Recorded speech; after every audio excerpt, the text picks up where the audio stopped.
Hello everyone, and welcome to Linux Forensics here at Pentester Academy. In this video, we're going to talk a little bit about file system analysis, and in particular, we're going to start getting into the extended to file system. So as a review, we've come quite a ways. We've gone from the original call, determined that there was an incident, did some live analysis, and now we're doing dead analysis. We've acquired our images. We've begun doing a little bit of our dead analysis, and we've done a lot of first steps. And now we're getting ready to dive in to that file system. So let's talk about this extended file system. What is it? Well, it's based on the Unix file system, or UFS, and it's simpler than UFS. There were a lot of features in UFS that weren't really needed anymore, and so they got rid of those, made it simpler, and that's where we get the extended file system from. Now, it's meant to be pretty robust and also to deliver good performance. It's by far the most common Linux file system. Now, ext2 is common for partitions that don't change, and the reason for that is that it is a non-journaling file system. We'll talk later about what a journaling file system means. So for things like your root directories and your home directories, we tend to use the ext3 or ext4 file systems because those are journaling. So those are good for anything that might change frequently. So things like boot partitions, ext2 is fine. It's a little bit simpler, a little bit less overhead. And for most everything else, we use ext3 or ext4. So what does it look like? If you look at the structure of an ext2 file system, you will see that the file system is arranged in groups of blocks. So what is a block? A block is just what it sounds like, a block of data. Now, typically a block will either be 1K, 2K, or 4K. So if it's a 1K block, then you will have 2 sectors per block because in most media, a sector is 512 bytes.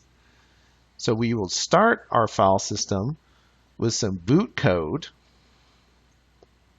and then we will have a series of block groups. And within each block group, we will have something called a superblock, which we'll discuss more later. And the superblock gives you details on the file system.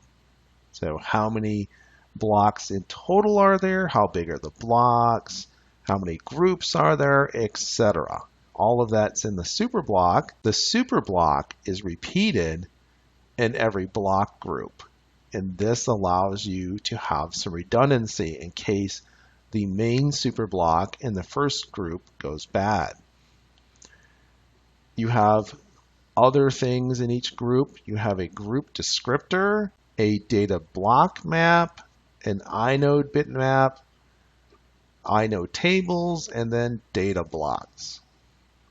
And we will drill down on all of these in the future. So don't be worried if some of this is foreign to you just now. So one of the reasons that I wanted to start talking about this stuff before we continued with some more things that we really can do with our mounted file system is that it's important for you to understand how this works at a certain level in order to understand why we might do certain things with a mounted file system. Very central to the ext file systems is something called an inode or index node. And an inode stores all of the metadata for a file or directory. So we have our inode that has some information, and then it has pointers, if you will, to up to 12 direct blocks and these are data blocks. So if we have a small file, just one inode is enough to point to all of the blocks that make up the file. If it's a little larger, it will have a pointer to an indirect block. So in the second block here, you will have a list of blocks. So this is if you have more than 12 blocks that make up your file, you might do this. And there's a facility for a pointer to a list of blocks that contains lists of blocks, and those point to actual data blocks. So you have the indirect and the doubly indirect. This allows you to very simply store large and small files. Next, file systems have optional features. They have 3 categories for these features. We have what we call compatible features, and if your OS doesn't support that feature, it can still safely mount the file system. It's just an extra feature. If it's an incompatible feature, if your operating system doesn't support the feature, it shouldn't mount the file system. We have compatible read-only features, and if your OS doesn't support the feature, you can still mount the file system, but only as read-only. Now, if you are investigating a suspected attacker's machine, they might have non-standard extensions. So that's something to keep in mind. We've so far been doing some incident response on a machine that we suspect someone attacked. But if you're actually looking at a attacker's Linux system, then you might want to be aware that there could be some experimental features. So what about the superblock? The superblock is 1024 bytes from the start of the file system, and it's 1024 bytes long. And what does it have in it?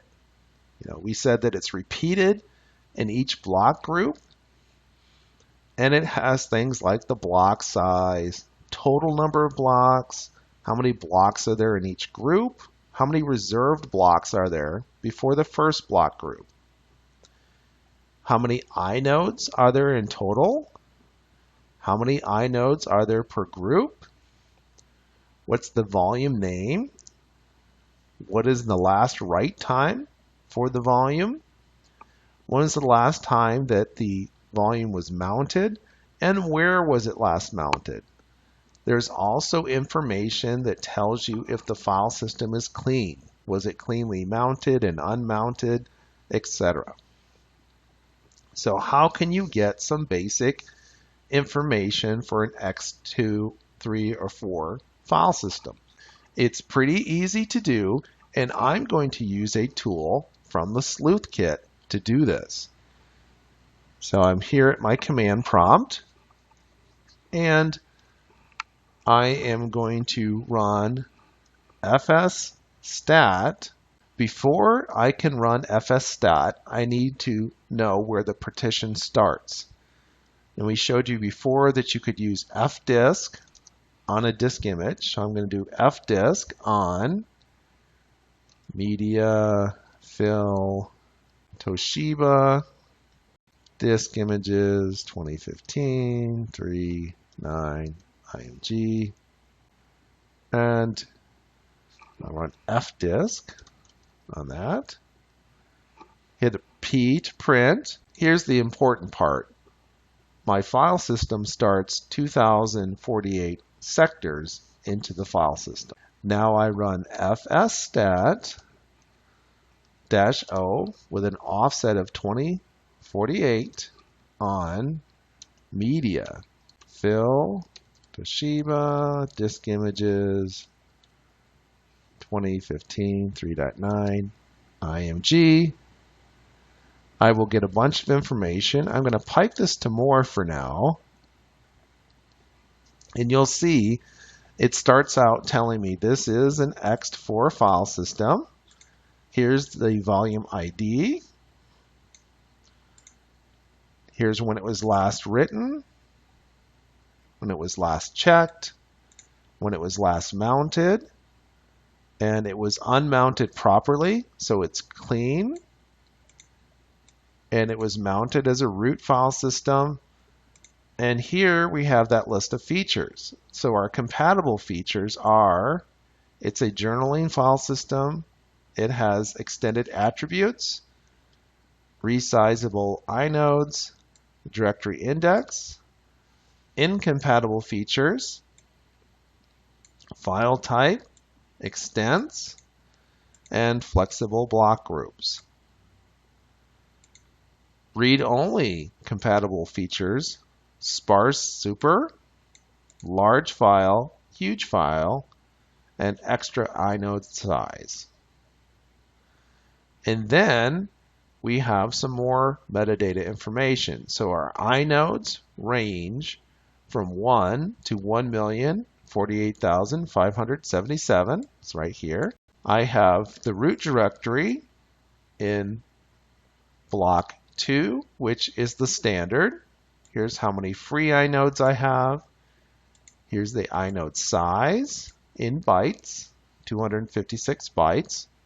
So half a sector, 16 block groups per flex group. Block ranges, sizes, in this case 4K, how many free blocks.